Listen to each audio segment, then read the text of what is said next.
Okay, and so as we continue to move through different types of forms of media, we move on over to chapter 7 now and talk about radio.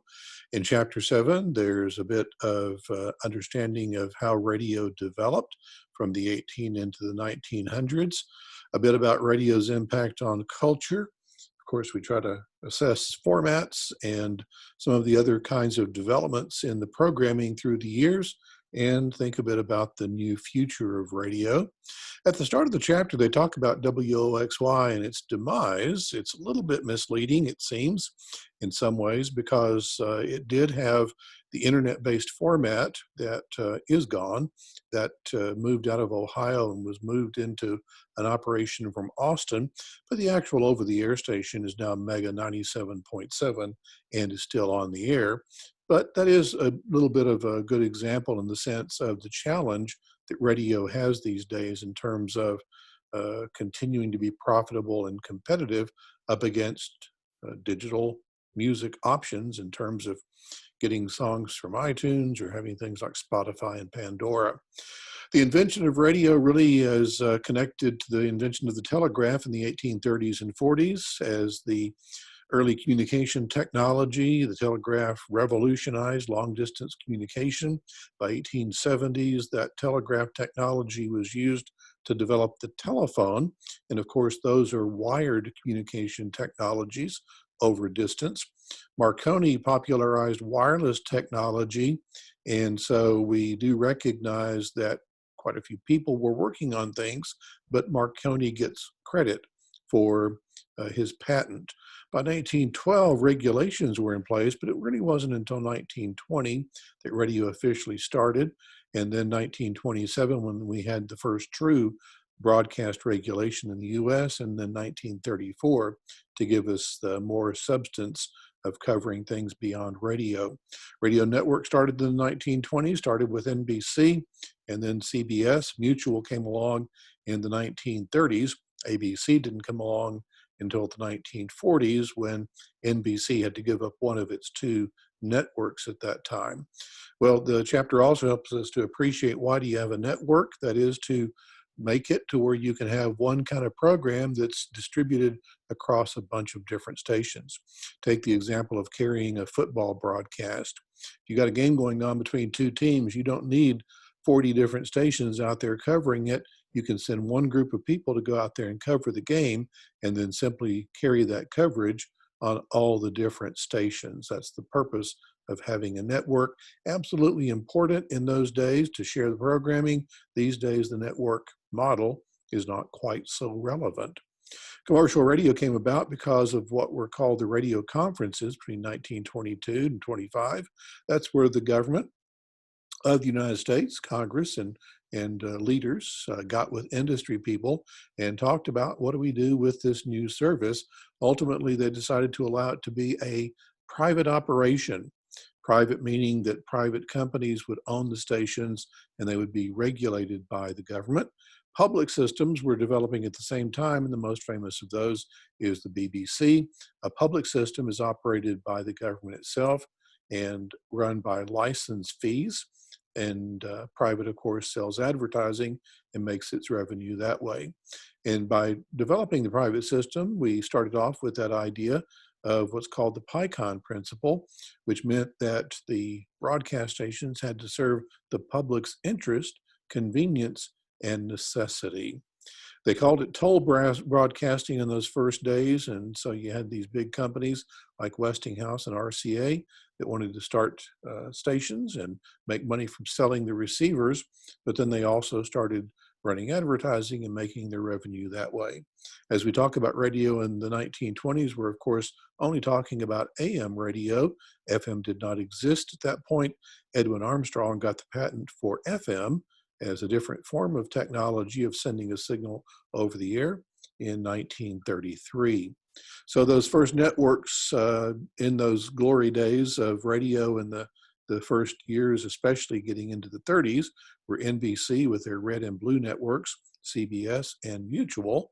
There were a lot of variety shows that were among the innovation, radio drama, was an original art form when it was developed.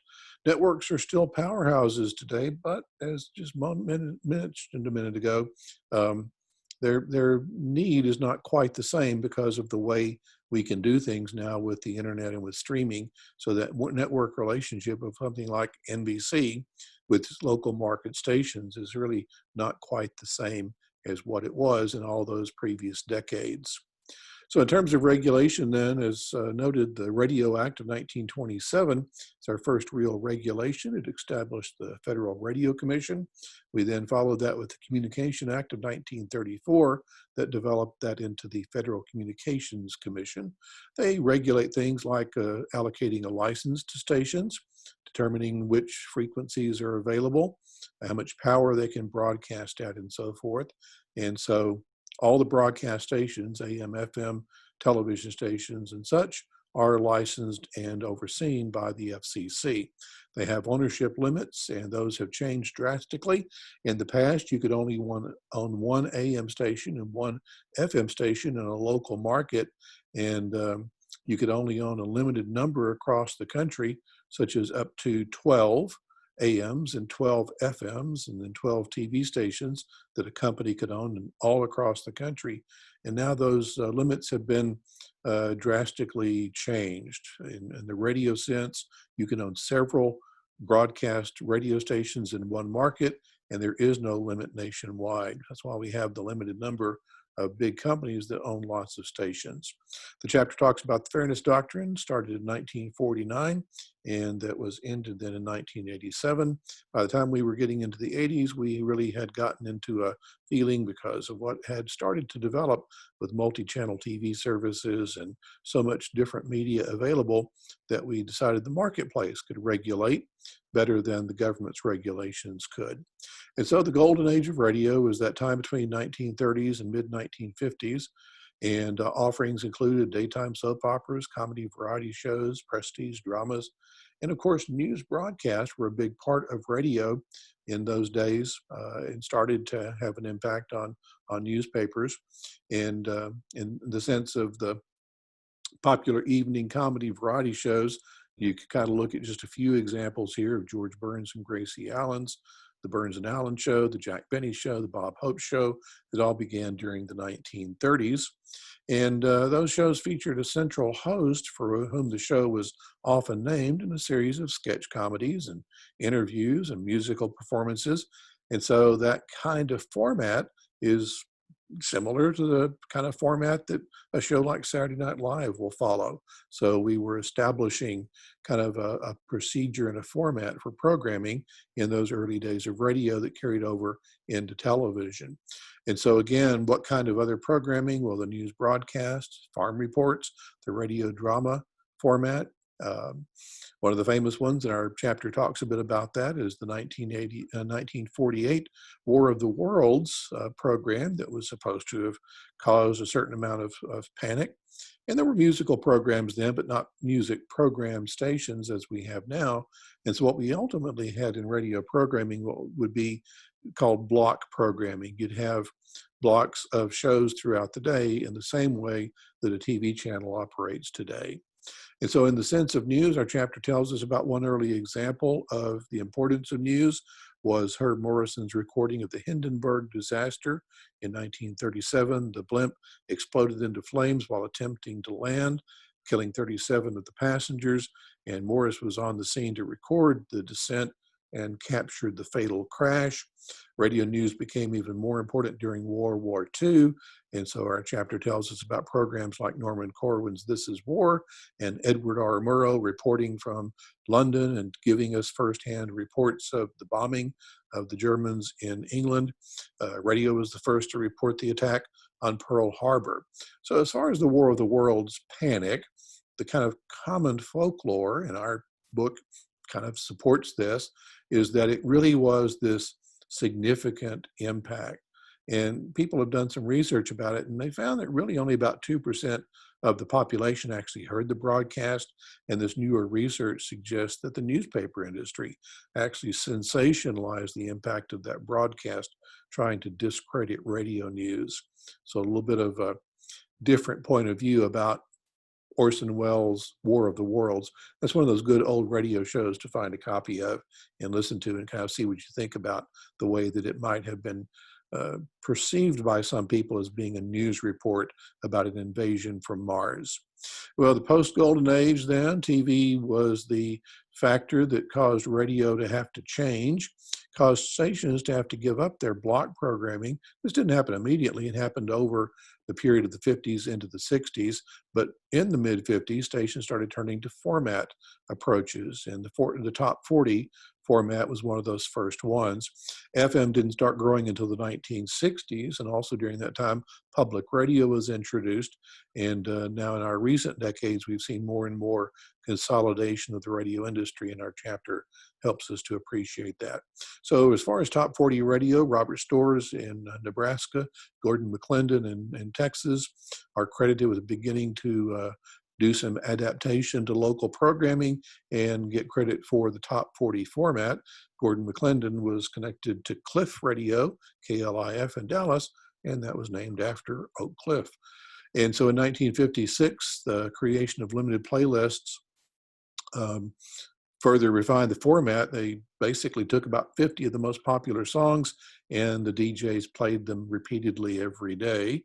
By the early 1960s, many stations had developed into playlists that only had the top 30 songs.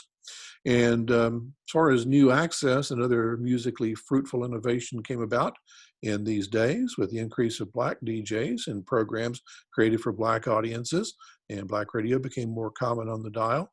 Also during this time, disc jockeys began to develop as the medium's new personalities, talking more in between songs and developing followings. And so part of understanding radio is to start to recognize the impact of some of those early DJs who stood out in a way beyond just the music that was on the station. Our chapter talks about some different formats. Some of these are in that list, like adult contemporary, contemporary hit radio. Adult contemporary can be kind of a laid back type of popular music. And it's not current songs, but basically kind of adult appeal popular music over the past 15 or so years. It's played a little bit more up-tempo style of music. It's called Hot AC. CHR is contemporary hit radio. It could be a little bit more pop or a little bit more rhythmic, a little bit more hip hop and rap included, if it's a little bit more of a rhythmic style.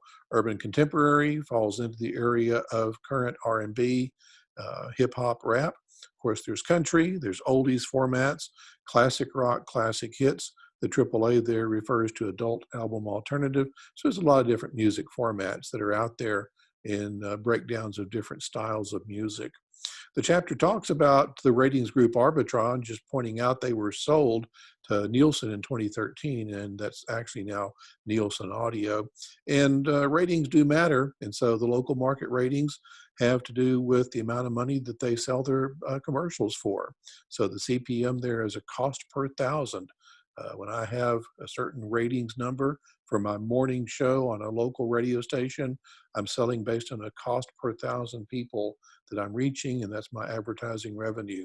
So we can look at the top 10 markets as the major markets. New York at number 1, it's all about population.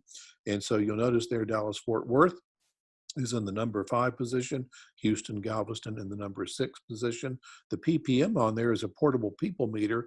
That's the technology of how they count who's listening to the stations. They used to use mostly diaries, and that's all that was really possible to do.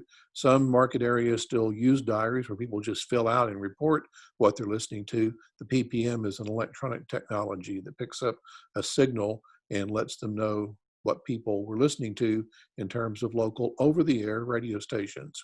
So not getting into these here, but some things in the chapter talk about the impact on culture. We can think about talk shows, and Rush Limbaugh is one of those highlight examples. A lot of AM radio is political talk shows these days and sports talk. You have people like Howard Stern that got a lot of recognition as kind of a shock jock, and a lot of the controversy from that. And, he's getting on up there in years, so he's not quite the impact he used to be, and he's been over on Sirius XM for quite some time now. He originally started out on broadcast stations, and that's where he got into a lot of difficulty. Satellite radio at some level is part of the current and future. It's Sirius XM is the company that provides that. Of course, internet stations are not broadcast stations necessarily, so we can have streaming radio stations, um, and any kind of a thing like that can be thought of as being an alternative to radio, because you get into, Spotify and Pandora and so forth. Podcasting is very big now. And so our chapter says 27% of internet users listened to podcasts in 2013. Our current is about a third of population. 32% of Americans listen to podcasts monthly, and about 90 million Americans total listen to podcasts. And so radio companies actually in these last years have been developing more and more podcast content to go along with their over-the-air content. So let's do a little quick review of some things from this chapter, see what you think about these things. At its most basic level, what is communication through the use of radio waves? Well, of course, that's radio.